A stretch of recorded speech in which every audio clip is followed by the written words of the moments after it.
একদিন রমজান মাসে আল্লাহর একজন ওলি সফর থেকে বাড়িতে ফিরছিলেন। এমন সময় হঠাৎ রাস্তায় ইফতারির সময় হয়ে যায়। তিনি তখন তাড়াহুড়া করে একটি বাড়িতে গিয়ে উঠলেন এবং একজন সুন্দরী মেয়েকে দেখে তাকে সম্বোধন করে বললেন, হে মুসলিম বোন, আমি একজন রোজাদার বর্মন থেকে বাড়িতে ফিরছিলাম। হঠাৎ করে ইফতারির সময় হয়ে গেল, কিন্তু আমার ইফতারি করার জন্য এক ফোঁটা পানিও নেই। দয়া করে আমাকে একটু পানি দিন, যাতে রোজাটা ভাঙতে পারি। এটা শুনে মেয়েটি বলল, আপনি ঘরের ভিতরে আসুন, আমি ব্যবস্থা করে দিচ্ছি। অতঃপর মেয়েটি বিভিন্ন আইটেমের খাবার এনে পেশ করল। তখন আল্লাহর ওলি মহান রবের শুকরিয়া আদায় করে ইফতার করতে শুরু করলেন। কিন্তু তিনি জানতেন না যে এই মেয়েটি শহরের প্রসিদ্ধ একজন দেহ ব্যবসায়ী। তার আসল নাম ছিল লায়লা, আর মানুষরা তাকে রাতের রানী বলে ডাকত। অতঃপর পরের দিন যখন আল্লাহর ওলি ঘুমাচ্ছিলেন, তখন তিনি স্বপ্নে দেখলেন সাদা পোশাক পরিহিত একজন ব্যক্তি এসে বলছেন, হে আল্লাহর বান্দা, তুমি একজন খাঁটি মুমিন হয়ে কিভাবে একজন বেশ্যার বাড়িতে গিয়ে ইফতার করলে? এটা শুনে আল্লাহর ওলি স্তব্ধ হয়ে গেলেন এবং বললেন, আমি তো জানতাম না সেই মেয়েটি খারাপ চরিত্রের। যদি জানতাম তাহলে কখনো তার বাড়িতে যেতাম না। তখন লোকটি বললেন, যেহেতু মেয়েটি তোমাকে খাবার দিয়ে এহসান করেছে, তাই তুমিও তার উপর এহসান করো। যেভাবেই হোক তাকে খারাপ রাস্তা থেকে ভালো রাস্তার দিকে নিয়ে আসো। এটা শুনে আল্লাহর ওলি বললেন, এটা কি চাইলেই সম্ভব? সে একজন প্রসিদ্ধ দেহ ব্যবসায়ী। শহরের ধনী মানুষেরা তার সাথে রাত কাটানোর জন্য যায়। সে কি তার পাপের রাজ্য ছেড়ে ফিরে আসতে চাইবে? তখন লোকটি খানিকটা রাগ দেখিয়ে বলল, সে পাপের রাজ্যে আছে বলে ভালো হতে চাইবে না, এটা তুমি কিভাবে জানলে? তার সামনে কি কখনো ভালো হওয়ার সুযোগ তুলে ধরেছিলে? এটা শুনে আল্লাহর ওলি চুপ হয়ে গেলেন। অতঃপর পরের দিন তিনি আবারও সেই লায়লার কাছে গেলেন।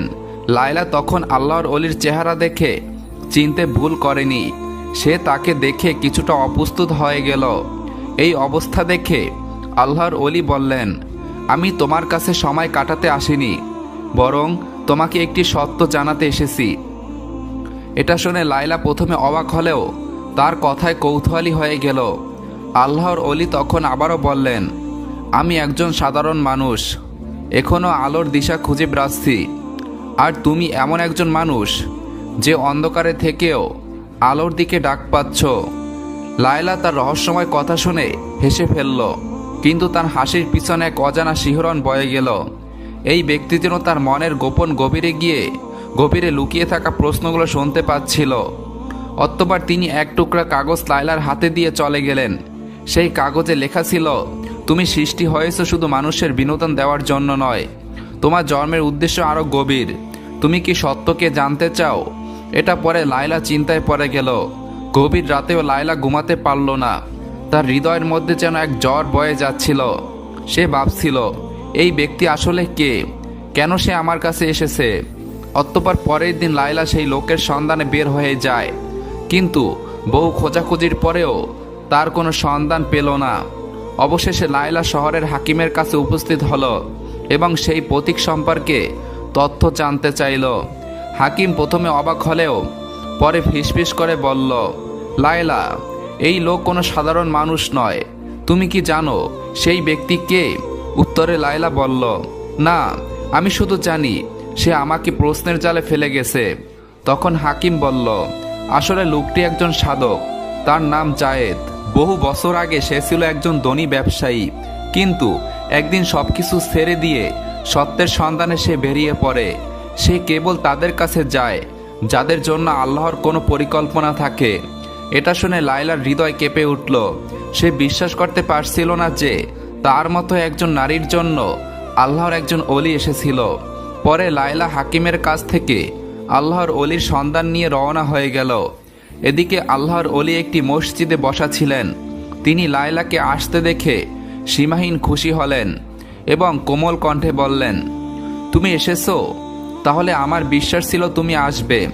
তখন লায়লা শুকনো গলায় বলল, আপনি আমাকে এই প্রশ্নগুলোর সামনে দাঁড় করিয়ে দিলেন কেন? এটা শুনে আল্লাহর ওলি হেসে বললেন, কারণ তুমি জানো, তুমি শুধু এক রাতের সৌন্দর্য হওয়ার জন্য জন্মাওনি, বরং আল্লাহ তাআলা তোমাকে সৃষ্টি করেছেন ঘরের রানী হিসাবে। এই কথাগুলো যেন লায়লার হৃদয় কাঁপিয়ে দিল। তখন আল্লাহর ওলি আবারও বললেন, আচ্ছা লায়লা, তুমি এই ঘৃণ্য কাজে কিভাবে জড়িয়ে গেলে? একবারও কি নিজের আত্মসম্মানের কথা চিন্তা করলে না? এটা শুনে লায়লার ভিতরটা কান্নায় ফেটে যাচ্ছিল। সে কেঁদে কেঁদে বলল, কোনো মেয়ে স্বেচ্ছায় নিজের সম্মান বিলিয়ে দেয় না, পরিস্থিতি তাকে বাধ্য করে এই কাজে নিয়ে আসে। আমি ছোটবেলায় দুর্ভাগ্যবশত আমার মা বাবাকে হারিয়ে ফেলি। তারপর একজন ব্যবসায়ী আমাকে দত্তক নেয়, কিন্তু কিছুদিন পর সে আমার সাথে বিশ্বাসঘাতকতা করে এবং একটি পতিতালয়ে চড়া দামে বিক্রি করে দেয়। তারপর থেকে আমি একজন পতিতা। লায়লার কথা শেষ না হতেই হঠাৎ তাদের কাছে ছুটে এলো দুইজন অস্ত্রধারী লোক।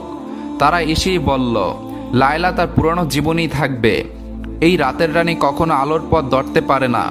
এটা বলি একজন অস্ত্র নিয়ে আল্লাহর অলির কাছে এগিয়ে গেল। এই দৃশ্য দেখে লায়লার হৃদয় ধপধপ করতে লাগলো। সে কি করবে কিছুই বুঝতে পারছিল না।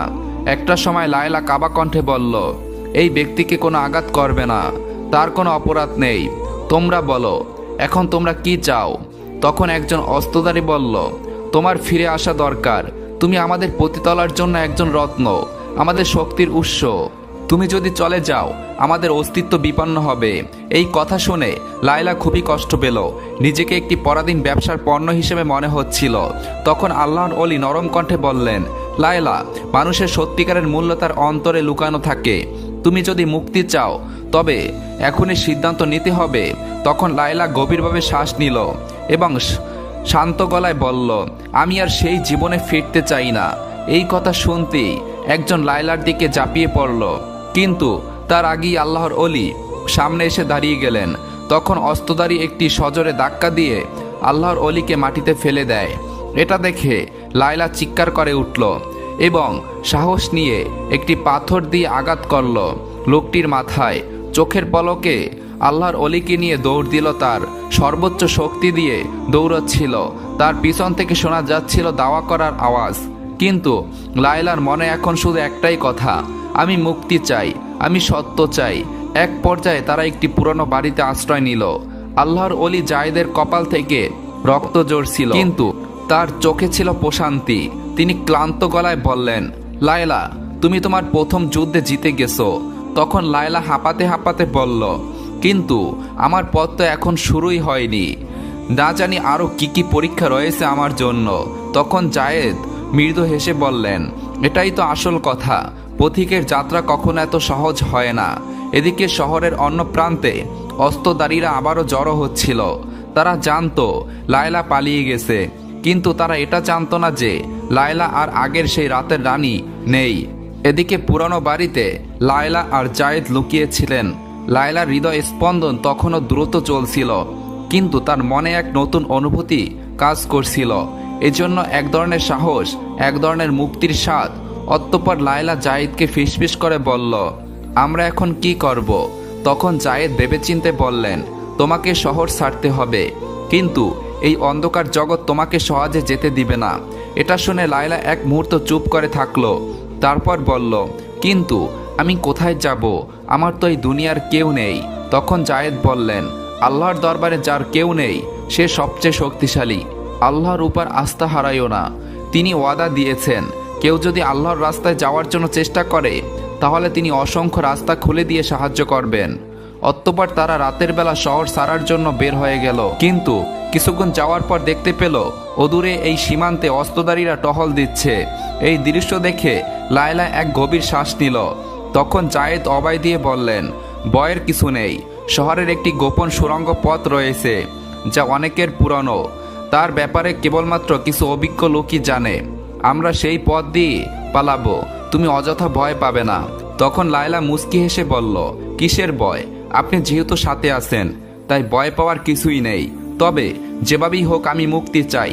অতঃপর তারা সুড়ঙ্গ পথ দিয়ে চলতে লাগলেন। কিছুক্ষণ যাওয়ার পর হঠাৎ পিছন থেকে পায়ের শব্দ শোনা গেল। অস্ত্রধারীদের কেউ হয়তো পিছু নিয়েছে। জায়েদ তখন লায়লার দিকে তাকিয়ে বললেন, এবার তোমার উপর নির্ভর করছে লায়লা, তুমি কি সত্যের পথে এগোবে নাকি আবার অন্ধকারে ফিরে যাবে? তখন লায়লা এক মুহূর্তের জন্য চোখ বন্ধ করে বলল, আমি আলো চাই, আমি অন্ধকারে যেতে চাই না। লায়লা কিছুক্ষণ চুপ থেকে আবারও ফিসফিস করে বলল, আমরা কি তাহলে ধরা পড়ব?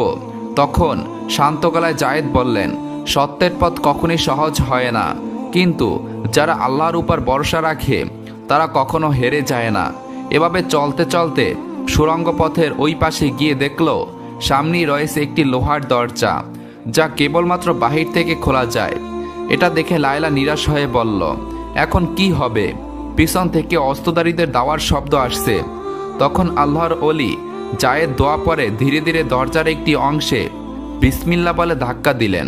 সঙ্গে সঙ্গে দরজাটি মাটিতে পড়ে গেল। তখন তারা আলহামদুলিল্লাহ বলে বের হয়ে আসলেন। তখন লায়লার হৃদয়ে কোরআনের একটি আয়াতের কথা মনে হচ্ছিল। সেখানে বলা হয়েছে, যারা আমার পথে সংগ্রাম করে আমি অবশ্যই তাদের জন্য আমার পথ খুলে দেব। অতঃপর তারা ক্লান্ত শরীরে মরুভূমির পথে দৌড়াতে লাগে। আর একটু সামনে গেলে হয়তো তারা তাদের নাগালের বাইরে চলে যাবে। এমন সময় লায়লা পিছন থেকে একটি আওয়াজ শুনতে পেল। পিছনে তাকিয়ে দেখতে পেল অস্ত্রধারীদের একটি তীর জায়েদের দিকে ছুটে আসছে। লায়লা তখন নিজের শরীরটা জায়েদের সামনে নিয়ে তীরটি নিজের শরীরে নিয়ে নিল। ফলে লায়লা দপ করে মাটিতে লুটিয়ে পড়ল। তখন জায়েদ বিস্ময় চিৎকার করে তার দিকে তাকিয়ে দেখলেন যে রক্তে তার জামা কাপড় ভিজে গেছে, কিন্তু লায়লার চোখে ছিল প্রশান্তি। সে বলছিল, আমি এখন মুক্ত, আমি অন্ধকার থেকে বেরিয়ে এসেছি। ঠিক তখন এই মরুভূমির গভীর থেকে কয়েকজন রহস্যময় মানুষ এসে হাজির হলো। এদের একজন জায়েদের কাঁধে হাত রেখে বলল, তোমরা সত্যের পথের যাত্রী, তাই আল্লাহ তাআলা আমাদেরকে পাঠিয়েছেন তোমাদের সাহায্য করার জন্য। অতঃপর তারা লায়লাকে একটি উটের পিঠে বসিয়ে দিল। তখন জায়েদ বিস্মিত হয়ে তাকিয়ে বললেন, তোমরা কে? উত্তরে একজন বলল, আমরা সেই পথিক যারা আলোর দিশা খুঁজে বেড়াই, এবং আজ থেকে লায়লাও আমাদের একজন। এদিকে অস্ত্রধারীরা দূর থেকে সে অদ্ভুত পথিকদেরকে দেখে তারা দাঁড়িয়ে গেল। তারা আর এগোতে সাহস পেল না। অতঃপর 3 দিন 3 রাত চলার পর তারা একটি ছোট গ্রামে গিয়ে উপস্থিত হলেন। লায়লা তখন ফিসফিস করে বলল, আমরা কোথায় এসেছি? উত্তরে পথিকদের একজন বললেন, এটা হলো আশ্রয়স্থল, সত্য সন্ধানকারীদের জন্য একটি গোপন স্থান। অতঃপর লায়লা যখন গ্রামের ভিতরে প্রবেশ করল, তখন একজন বৃদ্ধা সামনে এসে বললেন, তুমি তো সেই মেয়ে যে অন্ধকার থেকে বেরিয়ে আসতে চেয়েছিলে। লায়লা তখন মাথা নিচু করে বলল, আমি জানি না আমি কি সত্যি এই জীবনের যোগ্য কিনা। তখন বৃদ্ধা হেসে বললেন, আল্লাহর রহমত সব পাপের চেয়ে বড়, তুমি শুধু শুরু করো। অতঃপর লায়লা সেখানে নতুনভাবে জীবন শুরু করলো। আল্লাহর বাণী মানুষের কাছ থেকে শেখা আরম্ভ করলো। অতঃপর একদিন জায়েদ তার কাছে গিয়ে বললেন, এখন থেকে তুমি শুধু লায়লা নও, তুমি একজন আল্লাহর নতুন দাসী। এটা শুনে লায়লা একটি শ্বাস ফেলল, কোনো কিছুই বলল না। তখন জায়েদ তাকে বললেন, লায়লা তুমি কি এখনো ভাবছো? তখন লায়লা উত্তর দিল, আমি ভাবছি সত্যিকারের মুক্তি আসলে কি। তখন জায়েদ হেসে বললেন, মুক্তি তখনই আসে যখন তুমি তোমার রবকে নিজের থেকে বেশি ভালোবাসতে শিখবে। এটা শুনে লায়লার চোখ ভিজে গেল এবং বলল, তাহলে কি আমি সত্যি নতুন করে শুরু করতে পারবো? উত্তরে জায়েদ বললেন, নিশ্চয়ই, কারণ আল্লাহ তাআলা যার অন্তরকে একবার খুলে দেন তা আর কেউ বন্ধ করতে পারে না। অতঃপর একদিন লায়লা একটি গাছের নিচে বসে কোরআন পড়ছিল। এমন সময় জায়েদ তার কাছে এসে বললেন, লায়লা আমরা দীর্ঘ সময় একে অপরের পাশে থেকেছি, তোমার সাথে এই যাত্রা শুরু করা আমার জীবনের অন্যতম শ্রেষ্ঠ সম্মান, কিন্তু এখন আমি তোমাকে একটি প্রশ্ন করতে চাই। লায়লা তখন হেসে বলল, ঠিক আছে, বলুন কি বলতে চান। তখন জায়েদ বললেন, তুমি কি আমার সাথে আল্লাহর পথে এই জীবনের বাকি সময়টি কাটাতে চাও? এই কথা শুনে লায়লার চোখে পানি টলমল করতে লাগলো। তার হৃদয় এক অদ্ভুত শান্তি অনুভূত হচ্ছিল এবং সে বলল, আমি অবশ্যই চাই, আমি চাই আল্লাহর পথে আমাদের এই পথ চলা অব্যাহত থাকুক এবং আপনি আমার জীবনের অংশ হয়ে যান। তখন জায়েদ মিষ্টি এসে বললেন, তাহলে আমি তোমাকে আমার জীবনসঙ্গী হিসাবে গ্রহণ করতে চাই, তুমি কি আমার স্ত্রী হতে চাও? এটা শুনে লায়লা আবেগপ্রুত হয়ে পড়ল, কিছুই সে উত্তর দিতে পারছিল না। কিন্তু জায়েদ তার মনের অভিব্যক্তি ঠিকই বুঝে নিলেন। অতঃপর গ্রামের সবচেয়ে মুরব্বীদের উপস্থিতিতে তাদের বিয়ের আয়োজন করা হলো। লায়লা এবং জায়েদ একে অপরকে সসম্মানে বিয়ে করে নিলেন। ফলে আল্লাহর নামে শুরু হলো তাদের নতুন জীবন। প্রিয় বন্ধুগণ, ভিডিওটি ভালো লাগলে একটি লাইক দিবেন এবং এরকম ভিডিও পেতে আমাদের চ্যানেলটি সাবস্ক্রাইব করে পাশে থাকা বেল আইকনটি বাজিয়ে রাখুন। আল্লাহ হাফেজ।